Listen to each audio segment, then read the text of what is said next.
Assalamualaikum warahmatullahi wabarakatuh. Dalam video kali ini kita akan membahas tentang regresi.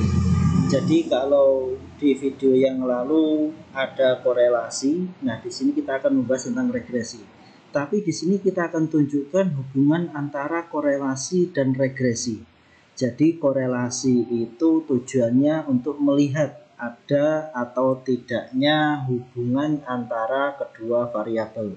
Nah, sedangkan regresi tujuannya adalah merupakan analisis prediktif. Jadi untuk memprediksi bagaimana hubungan kedua variabel yang terlibat tersebut. Di sini saya gambarkan untuk regresi linear sederhana. Kita mulai dari regresi linear dulu. Jadi akan menghasilkan suatu model yang ditunjukkan dalam persamaan garis lurus. Di sini Y sama dengan C plus BX ditambah epsilon. Dengan masing-masing Y itu adalah estimasi dari variabel terikat atau bisa juga disebut variabel dependent atau juga terkadang disebut sebagai variabel outcome. Kemudian C itu adalah konstanta regresi, kemudian B itu adalah koefisien regresi. Sedangkan X itu adalah nilai variabel bebas atau juga kadang disebut variabel independen atau variabel prediktor. Sedangkan epsilon itu adalah komponen error acak yang didasarkan pada nilai residual. Nanti akan saya tunjukkan nilai residual itu apa. Jadi dari persamaan ini kita mendapatkan suatu model linear tentang hubungan antara dua variabel. Yang dalam analisis regresi ini kita akan menghasilkan dua variabel, dua nilai, yaitu konstanta yang C ini dan nilai B atau disebut koefisien regresi. Nah, selanjutnya di sini saya gambarkan, misalkan di sini adalah suatu garis regresi dan titik-titik ini adalah titik-titik data, ada yang berada di atas garis regresi atau ada juga data yang berada di bawah garis regresi. Nah, jarak masing-masing data terhadap garis regresi ini namanya residual. Jadi semuanya ini memiliki jarak, tergantung datanya, ada yang kecil ada yang besar. Untuk yang di bawah garis regresi ini nilai residunya bernilai negatif. Nah, jadi residualnya itu atau errornya dari perkiraan garis dari data yang telah ada ini berdasarkan besar kecilnya atau jumlah kuadrat dari nilai residualnya itu. Kemudian untuk regresi linear ini ada beberapa asumsi yang harus dipenuhi. Jadi paling tidak kedua variabel ini memiliki hubungan yang linear. Kemudian yang paling penting memiliki syarat normalitas, artinya distribusi datanya memenuhi distribusi normal. Kemudian homoskedasity-nya yaitu homogenitas varian dari nilai residual. Artinya antara nilai variannya pada nilai residu ini memiliki tingkat homogen yang sama. Kemudian syarat selanjutnya untuk uji regresi linear ini memenuhi syarat multikolinearitas atau autokorelasi yang minimal. Kalau dia memiliki nilai autokorelasi yang tinggi, berarti untuk model linear sederhana ini ada masalah, sehingga tidak bisa dijadikan sebagai model untuk memprediksi hubungan antara kedua variabel. Sebaiknya untuk multikolinearitas ini dihindari supaya model regresi linear kita dapat memprediksi bagaimana hubungan antar kedua variabel. Nah, sebagai contoh kasus di sini saya sampaikan masih lanjutan dari video korelasi sebelumnya, yaitu akan diprediksi hubungan linear tentang pengeluaran per kapita dan rata lama sekolah pada 23 kabupaten di Provinsi Aceh pada tahun 2020. Untuk selanjutnya kita buka saja datanya di JASP. Di sini data yang saya ambil dari BPS, kemudian saya rubah ke format Excel. Sebelum saya masukkan ke JASP, saya ubah atau saya simpan file Excel-nya tersebut dalam format CSV. Sehingga di sini terlihat ini kabupatennya, ada kabupaten di data sebelah di kolom kedua ini ada pengeluaran per kapitanya setiap kabupaten pada tahun 2020. Kemudian di kolom terakhir atau kolom ketiga ini ada rata-rata lama sekolah di kabupaten tersebut. Ada yang 9,34 tahun sampai yang paling lama di sini ada di kota Banda Aceh, justru rata-rata lama sekolahnya 12,65 tahun. Kalau 12,65 tahun kira-kira 12 tahun sekolah. Anggap saja kalau kelas 1 itu tahun pertama, maka kalau 12 tahun kira-kira sampai kelas 12 atau SMA kelas 2. Iya, kira-kira seperti itu. Nah, kita akan melihat hubungan atau kita modelkan dengan analisa regresi linear. Kita klik di regression, kemudian pilih linear regression. Di sini ada dependent variable. Nanti di sini kita masukkan variabel dependentnya. Sesuai dengan contoh di sini,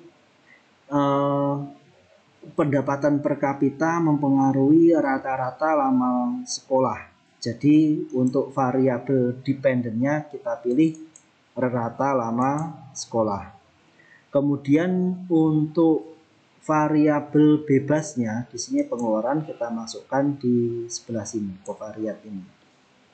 Nah, kita sudah mendapatkan model yang nilainya untuk korelasinya di sini 0,863. Ini artinya memenuhi kriteria korelasi yang sangat kuat. Artinya hubungan antara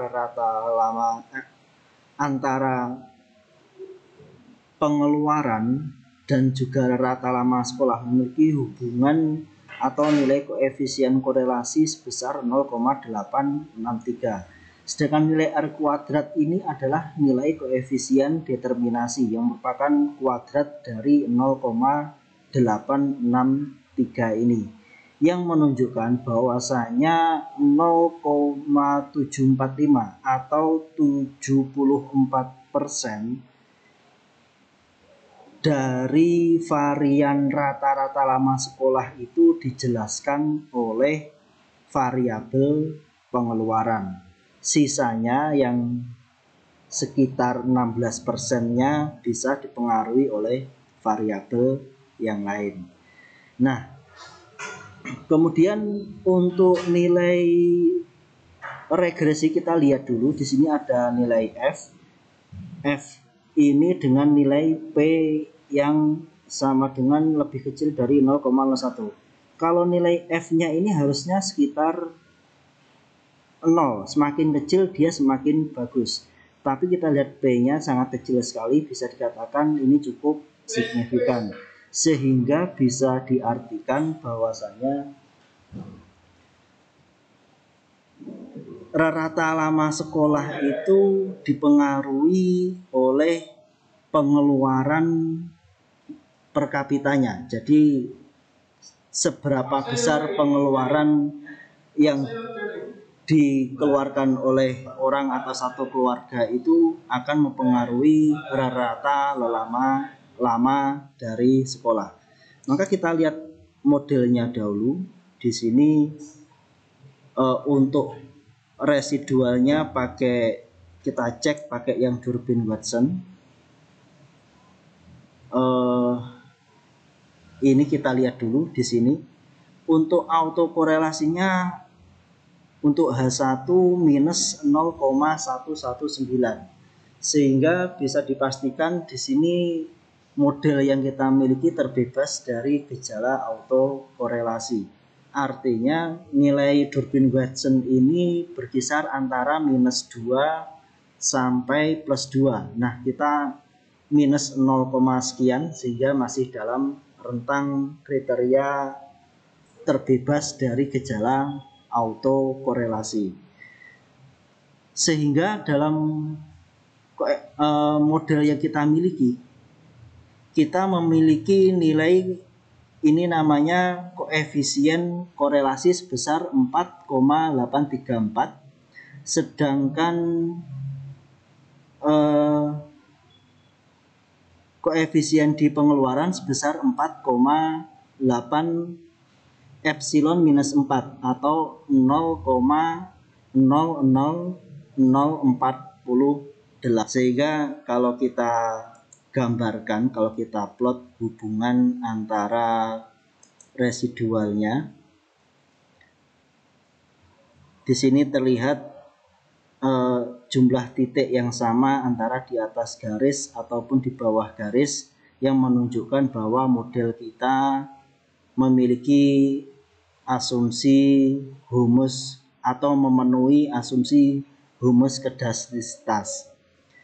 Atau kita juga bisa melihat di QQ plot, artinya ketika titik-titik data ini berada di sekitar garis merah ini, berarti data atau model kita cukup memenuhi persyaratan untuk dijadikan acuan dalam menentukan hubungan antara pengeluaran per kapita dan rata-rata lama sekolah. Maka selanjutnya kita memiliki solusi untuk kasus ini. Jadi kalau tadi persamanya Y sama dengan C plus BX, sedangkan C itu adalah nilai intercept ini sebesar 4,83. Kemudian nilai B ini adalah nilai koefisiennya sebesar 4,8 epsilon minus 4. Sehingga kita bisa tuliskan untuk persamaan model kita yang telah kita lakukan analisa itu, maka rata lama sekolah di Aceh tahun 2020 itu sama dengan nilai C, itu adalah nilai interceptnya di sini 4,834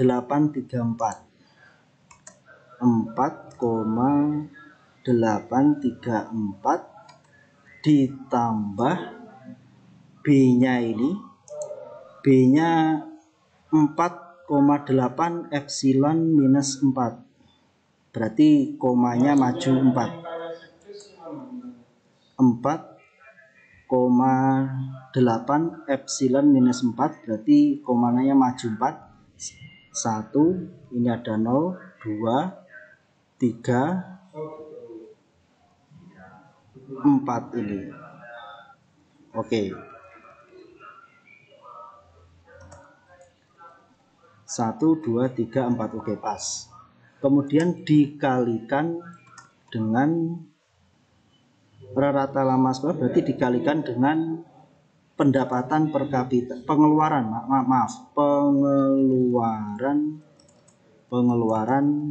per kapita. Oke, sehingga antara kita memperoleh suatu model, yaitu rata lama sekolah di Aceh atau di Provinsi Aceh pada tahun 2020 itu sama dengan 4,834 ditambahkan dengan 0,0048 dikalikan pengeluaran per kapita di Provinsi Aceh pada tahun 2020, atau pengeluaran per kapita di setiap kabupaten di Provinsi Aceh pada tahun 2020. Begitu tentang analisa regresi, sehingga ini bisa dijadikan untuk prediksi Bila pengeluaran per kapitanya berapa di kabupaten tersebut, maka rata-rata lama sekolah di Aceh adalah sesuai dengan tinggal ini dihitung saja, akan diperoleh hasil rata lama sekolah di Aceh.